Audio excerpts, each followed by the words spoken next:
All right, everybody, how's it going? It, of course, is Tuesday, March 15th, 2022. And, of course, we're still just kind of prodding along and getting through the NFL free agency. We're still in the middle of the legal tampering period. And one of the major free agent dominoes, a couple of them based on the title, have kind of fallen. One of them seems to be pretty sure. The other is kind of a question mark. We're not really sure what Gregory's doing. It looked like the Cowboys at one point. Now it's the Broncos. So I guess that kind of remains to be seen till like actual contracts are signed on, I think, Wednesday or Thursday. When the actual thing opens and it's not just the legal tampering period. So first and foremost, let's discuss Marcus Williams getting his big contract. He's not going to be re-signing with the Saints or going to a team in the NFC. He's going to jump conferences and head north to Baltimore. So he'll be in the AFC North and playing for the Ravens. He gets, it's a 5-year deal worth $70 million. Excuse me. But the deal includes $37 million guaranteed, including $31 million in next year. So it sounds like he's getting about $31 million this coming season, which really, this is what their defense looks like on paper. And it's, Odafe Owe, Justin Madubuike, I can't really say that, Derek Wolfe, Broderick Washington, Tyus Bowser, Patrick Queen, Christian Welch, Marlon Humphrey, Marcus Peters, slot corner is kind of a question mark, Marcus Williams, and Chuck Clark. And you have to also consider for the Ravens, they still have a very real possibility of being the choice of destination for Honey Badger or Tyrann Mathieu, so there's still a good shot that they have all of a sudden Marcus Williams. Hold on, what would their safety core be?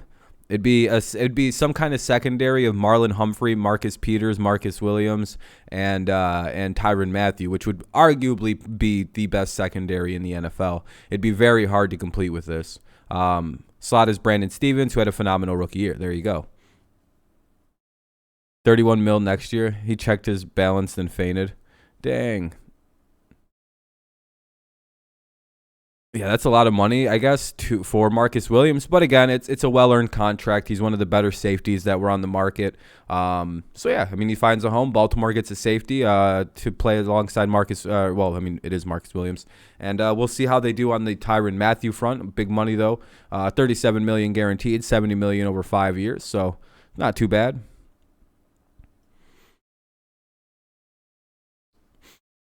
Let's see. The Ravens fan, we have over 100 mil next year. Most of that's going to Lamar. Yeah. Well, we'll see how that all plays out. Anyway, I think the next biggest news was the Randy Gregory situation. So basically what happened is it sounded like Randy Gregory was going to take about $13 million a year with the Cowboys, right? It sounds like, okay, so here's how it begins. Randy Gregory and the Cowboys are expected to agree to a deal around $13 million a year. It was like a 5-year, $70 million contract. Yeah, this is what it was.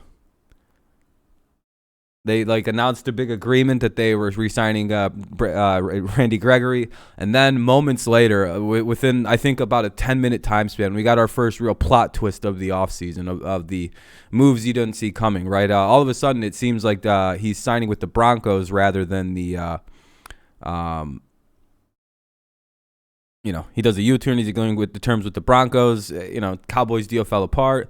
Blah blah blah. And this is kind of the best explanation. No free agent deals can be signed by players changing teams until Wednesday at 4:00. So basically, yeah, we're seeing all of this happen, and all of these teams kind of make deals and say they're going to sign these players, but essentially anything can change, right? Like J.C. Jackson could U-turn and decide to sign with the Browns or the Bengals or whatever team he so pleases if something else more enticing comes to it. These are all just essentially like, yeah, we're going to sign with each other and this is what we're going to agree to. Everything gets signed after 4:00 on Wednesday. It's kind of like this is the tampering period. So with Randy Gregory, we see the first U-turn of decisions. He's going the other way. He's like, never mind, actually, I'm going to go with these guys. It appears Randy Gregory, like Frank Gore, Anthony Barr, and others before him, is our first free agent to change his mind after an initial agreement.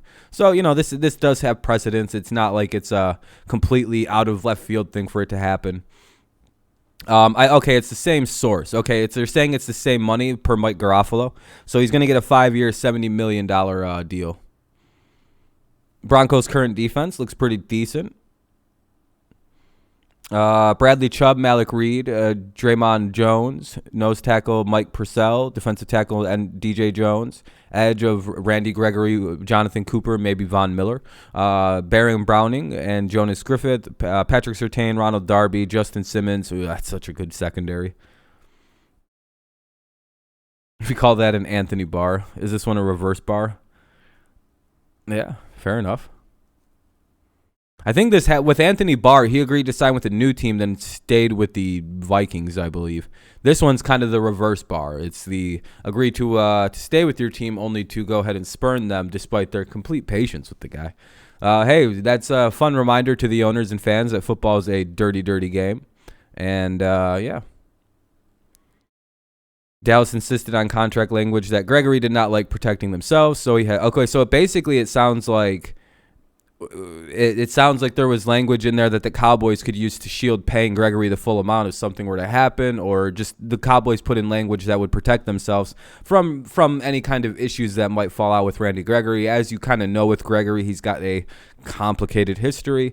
If you need to know, Randy Gregory issues. I guess that's to put it. He was suspended 14 games for violation of the NFL substance abuse policy. He was suspended the entire 2017 season, 2 games in 2018, and the entire 2019 for multiple violations. It's weed. I'm pretty sure it was just weed. Like the entire time it's been smoking weed. So it's not like it's like a terrible thing, but it's like he's missed a lot of games. He was suspended the first 6 games of 2020. It's one of those things where it's like, yeah, I could see why the Cowboys might want to put in something to kind of protect themselves. But again, the issue that we're dealing with Randy Gregory, if I'm not mistaken, it's completely related to substance abuse. And it's basically Josh Gordon without the alcohol and the maybe other thing. But regardless, it's not real concerns. It's a little worrisome that he's going to Denver because of all the stuff in Colorado, but hopefully he's able to control himself and not really violate the league substance abuse policy. He was good last year for the 2021 season. So yeah, 5 years, $70 million to the Broncos, and of course with Marcus Williams, who we started the video with, he's getting what is basically a 5 years as well. 5 years, $70 million. So basically, they both signed the same contract. 5 years, $70 million. 5 years, $70 million. 70. 1, 2, 3. 1, 2, 3 divided by 5. They're both getting about $14 million a year, depending on how that plays out and how they move stuff around. It'll be between 10 to 15 a year for either one of these guys. Pretty similar signing bonuses, if I'm not mistaken. Or is it $40 million guaranteed for Randy Gregory? It's like the same money language. And it figures to be around $13 million a year, which is what we just kind of did the math on.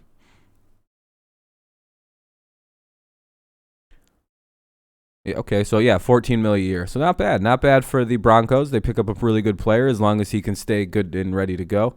And then of course with Marcus Williams, you pick up you pick up a very good safety, game changer. You add him to a very good secondary already with Marlon Humphrey and Marcus Peters, and all of a sudden the Ravens are starting to take some identity. So good signings all around. Of course, we have other videos coming up that will kind of chronicle releases, and then I might do like a smaller video like toward the end of the day that captures all of the signings of the day, kind of like we did yesterday, and just kind of do that as a wrap up. But these feel like the bigger signings of the day so far, in my opinion. Let me know what you think of these 2 moves. Are they good signings by either team? Are you confused with the Randy Gregory situation? Are you confused about how the legal tampering period works? How teams can agree and then disagree, and then all of a sudden he's going to that team or this team, and it's very confusing. But make sure you leave your thoughts down below or questions down below. I'll be sure to answer those as soon as I can. Consider leaving a like on the video if you enjoyed the content you were listening to and you enjoy all the news coming to you from me. I would appreciate that. We could use some likes. No one's liking the videos, but it's not that big a deal. Make sure you leave, if you're not subscribed, consider doing that. But I don't think anybody who's unsubscribed is even getting my videos anymore. I don't think YouTube pushes this into any kind of algorithm anymore. So anyway, YouTube shit at the end, blah blah blah, like blah blah blah, comment blah blah blah, subscribe, all that YouTube stuff. And yeah, all right, thank you so much for listening. Hopefully you have a good rest of your day, night, morning, whenever you listen to this. Thank you again so much. And yeah, all right, peace out. Go Lions, go Tigers, and of course go Patriots. I'll see you next time. Peace out.